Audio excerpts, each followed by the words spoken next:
ہم وہی کہیں گے جو ہمارا دین ہم کو بتاتا ہے، عمل کرو تو تمہارا بھلا ہے۔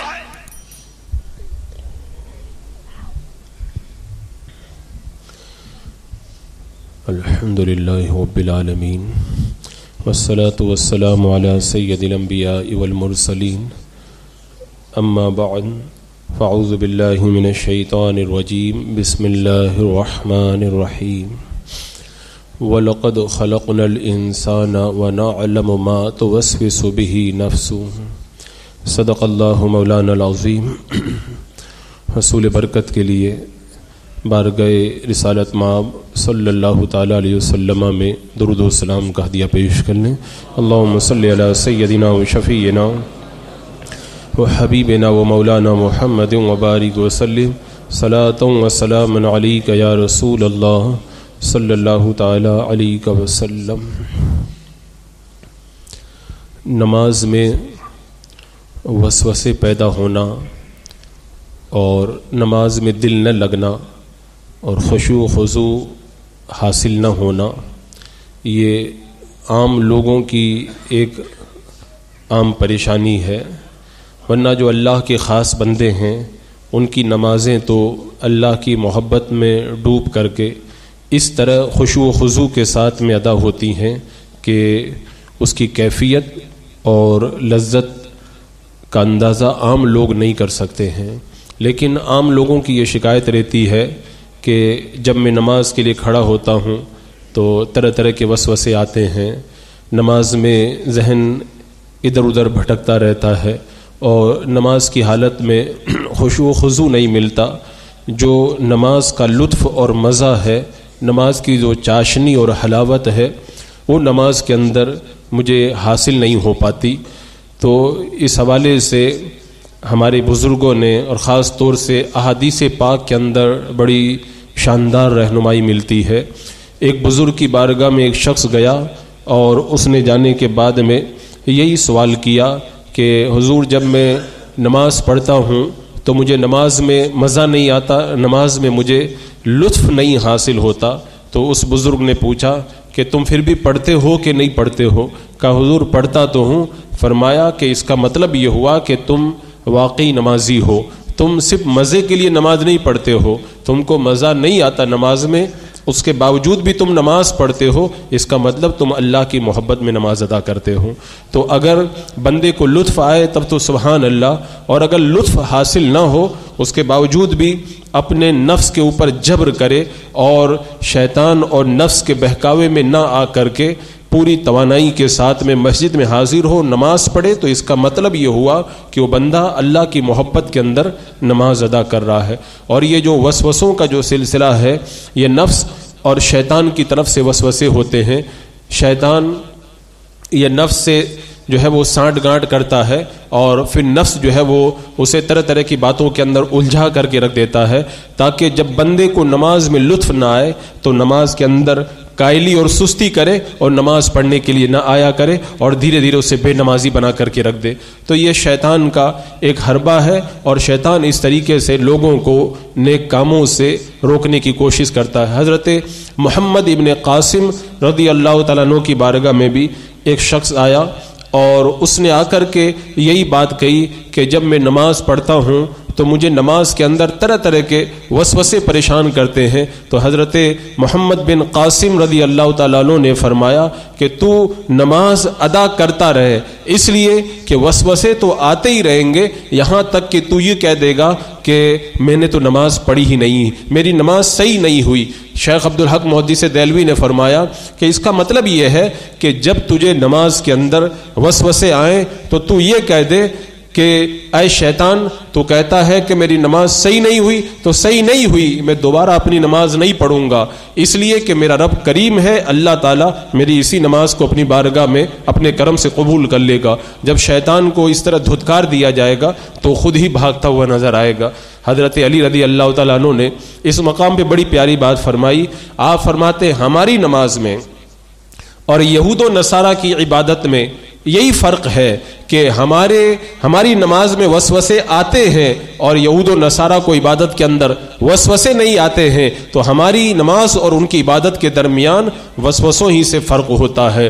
شیطان یہود و نصارہ بلکہ جو بھی گمراہ و بد مذہب ہے اسے نماز کے اندر وسوسے نہیں پیدا کرتا، جیسا کہ صاحب رول بیان رحمۃ اللہ تعالی علیہ نے اس ایک روایت کو نقل فرمایا کہ ایک بہت بڑا یہودی عالم یہ سوال لے کر کے بارگاہ میں آیا تھا کہ آپ کے اصحاب کو تو نماز کے اندر وسوسے آتے ہیں اور ہماری عبادت کے اندر کوئی وسوسہ نہیں آتا۔ اس کا کہنے کا مطلب یہ تھا کہ اس کا مطلب یہ ہوا کہ ہمارا دین حق ہے اور تمہارا دین حق نہیں ہے۔ حضرت صدیق اکبر رضی اللہ تعالیٰ عنہ نے اس یہودی عالم کو جواب دیا کہ اے یہودی تو یہ بتا، اگر 2 کمرے ہوں، ایک کمرہ سونا چاندی ہیرے اور جواہرات سے بھرا ہوا ہو اور دوسرا کمرہ بالکل خالی ہو، اگر چور آئے گا تو کون سے کمرے میں جائے گا؟ تو اس یہودی نے کہا تو یہ تو صاف بات ہے، جب وہ چور آئے گا تو سونا چاندی جس کمرے میں رکھا ہے اسی کمرے کے اندر وہ گھسے گا۔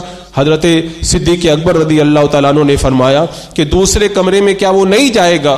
تو یہودی کہنے لگا کہ دوسرے کمرے میں وہ کیا کرنے کے لیے جائے گا جب وہاں پر چرانے کے لائق کوئی سامان ہے ہی نہیں؟ تو حضرت صدیق اکبر رضی اللہ تعالیٰ عنہ نے فرمایا تیرا جو سوال ہے اس کا جواب یہی ہے، اس لیے کہ ہمارے دل کے اندر ایمان کی دولت ہے۔ شیطان ہماری عبادتوں کے اندر وسوسہ پیدا کرتا ہے، وہ ہماری دولت کو لوٹنا چاہتا ہے، اور جب تمہارے پاس میں دولت ایمان ہے ہی نہیں تو شیطان کیوں اپنا ٹائم خراب کرے اور تمہارے پیچھے آ کر کے اپنے وقت کو ضائع کرے؟ اس یہودی کو یہ بات سمجھ میں آ گئی، وہ کلمہ پڑھ کے مسلمان ہو گیا۔ تو یہ نمازوں میں جو وسوسے پیدا ہوتے ہیں یہ شیطان اہل ایمان ہی کو وسوسہ دلاتا ہے۔ اسی حوالے سے ایک بڑی پیاری روایت حیات صدریہ کے اندر دی ہوئی ہے کہ پاکستان کے علاقے ایبنٹ آباد کے اندر ایک شخص تھا عبد الرحمن، اس کا بھائی ڈاکٹر عبد الحمید وہ معاذ اللہ قادیانی ہو گیا، مرزائی بن گیا۔ تو وہ اپنے ڈاکٹر بھائی کو لے کر کے حضرت صدر الدین کے پاس آئے، کہا حضرت اس کو سمجھا دیجئے۔ میں نے بہت سمجھایا لیکن یہ مانتا ہی نہیں ہے اور یہ قادیانی اور مرزائی ہو گیا ہے، ایمان سے خارج ہو گیا۔ حضرت صدر الدین رحمت اللہ تعالی علیہ نے اس کو سمجھایا، دلائل دیے، بہت کچھ اسے حق کی طرف مائل کرنے کی کوشش کی، لیکن کوئی بات اس کی سمجھ میں آتی ہی نہیں تھی۔ تو آپ نے اس سے پوچھا کہ آخر بات کیا ہے؟ تو اس ڈاکٹر قادیانی نے جواب دیا کہ ایک بار میں نے خواب دیکھا تھا، خواب کے اندر میں نے دیکھا کہ بہت بڑا باغ ہے اور اس کے اندر بڑا شاندار محل بنا ہوا ہے، اس محل کے اندر بڑا اونچا ایک جو ہے وہ بیڈ لگا ہوا ہے، بڑا خوبصورت، اس پر کوئی بزرگ لیٹے ہوئے ہیں۔ میں نے پوچھا کہ یہ کون ہے؟ تو کسی بتانے والے نے بتایا کہ یہ مرزا غلام احمد قادیانی ہے۔ تو اسی دن سے میرے دماغ میں یہ بات بیٹھ گئی کہ جو اتنے عظیم مرتبے کے اوپر اتنے جو ہے وہ اتنی عالی شان مسیری کے اوپر آرام کر رہا ہے، وہ ضرور کوئی اللہ کا بڑا بزرگ اور نیک بندہ ہے۔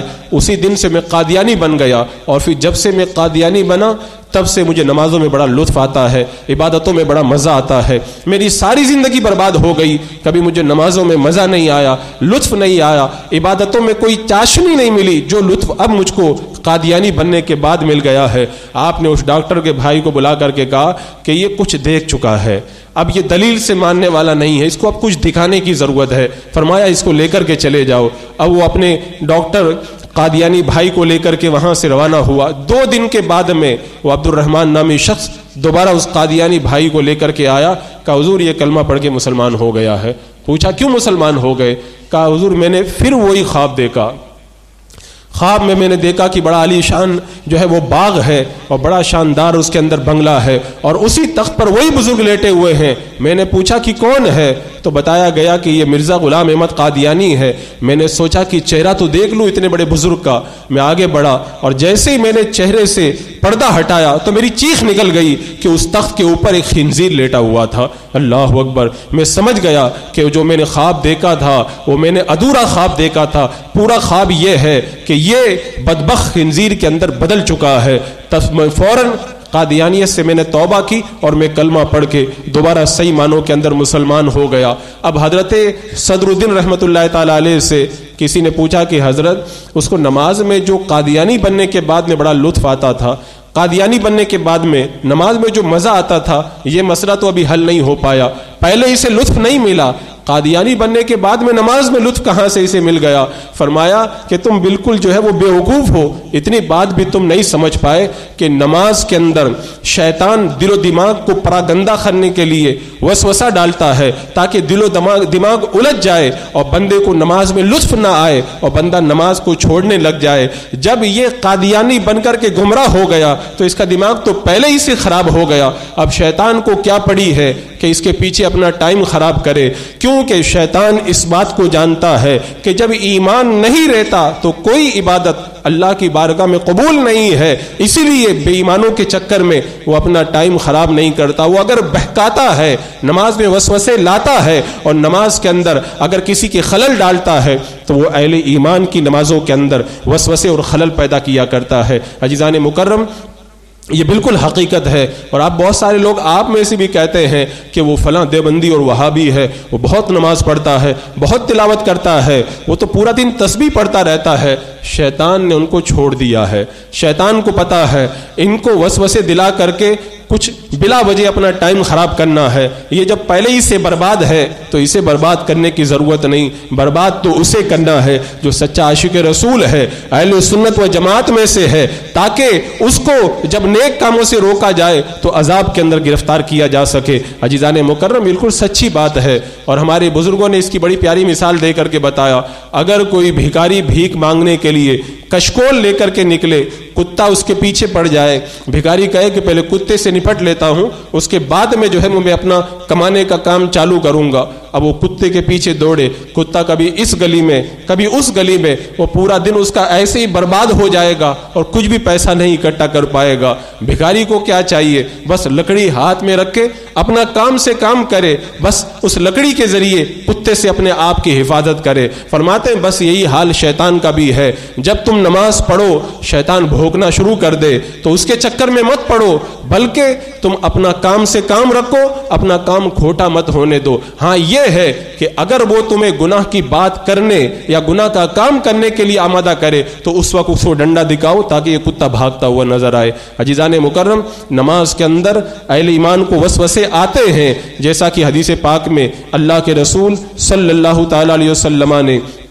ارشاد فرمایا کہ میری امت سے اللہ تبارک و تعالیٰ نے وسوسوں کو معاف کر دیا ہے جب تک کوئی میرا امتی ان وسوسوں کے مطابق کام نہ کرے یا اس وسوسوں کے مطابق کوئی کلام نہ کرے۔ یعنی شیطان جو وسوسہ ڈال رہا ہے کسی بات بری بات کو کہنے کا، جب تک بندہ اس بات کو نہیں کہے گا صرف وسوسے کی وجہ سے وہ بندہ گنہگار نہیں ہوگا۔ شیطان جس برے کام کا وسوسہ ڈال رہا ہے جب تک وہ برا کام بندہ کرے گا نہیں صرف وسوسے کی وجہ سے وہ گنہگار نہیں ہوگا۔ اللہ تبارک و تعالیٰ نے وسوسوں کو اس امت کے لیے معاف کر دیا ہے، بس یہ ہے کہ بندہ ان وسوسوں کے اوپر عمل نہ کرے اور ان وسوسوں کے چکر میں نہ پڑے۔ بہت سارے لوگ جب نماز شروع کرتے ہیں اور وسوسے آنے لگ جاتے ہیں تو پھر دھیرے دھیرے وہ نماز چھوڑنا شروع کر دیتے ہیں کہ نماز میں لطف نہیں ملتا، نماز میں مزہ نہیں ملتا۔ شیطان تو تمہارا ساتھ اور تمہارا پیچھا اس وقت تک نہیں چھوڑے گا جب تک کہ تم دنیا سے نہیں چلے جاتے۔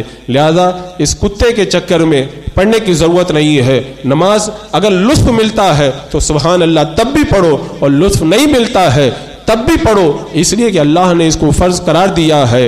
کل قیامت کے دن ہم سے ہماری نمازوں کا حساب پوچھا جائے گا، تو اگر کوئی کمی ہوگی نمازوں میں اللہ کے کرم سے امید ہے رب تبارک و تعالیٰ اسے معاف کر دے گا، لیکن اگر ہم نے شیطان کے وسوسوں سے پریشان ہو کر کے نمازوں کو ترک کر دیا تو کل قیامت کے دن رب کی بارگاہ کے اندر ہم کیا جواب دیں گے؟ اور اس کا ایک آسان طریقہ یہ ہے نماز میں دل لگانے کا کہ بندہ نماز میں جن چیزوں کو پڑھتا ہے ان چیزوں کا ترجمہ دیکھ لے، اور جب نماز پڑھے تو جو پڑھتا جائے اس کے ترجمے پر بھی نظر رکھے تو ذہن بھٹکے گا نہیں، اور پھر دل و دماغ نماز کے اندر لگا رہے گا، شیطان کا راستہ اس سے روکے گا۔ نماز کے اندر خشوع و خضوع کیسے حاصل کیا جائے اس کے لیے بھی بہت سارے طریقے ہیں۔ اب چونکہ وقت مختصر ہے، انشاءاللہ پھر کسی موقع پر ان طریقوں کو میں آپ کے سامنے رکھوں گا۔ السلام علیکم۔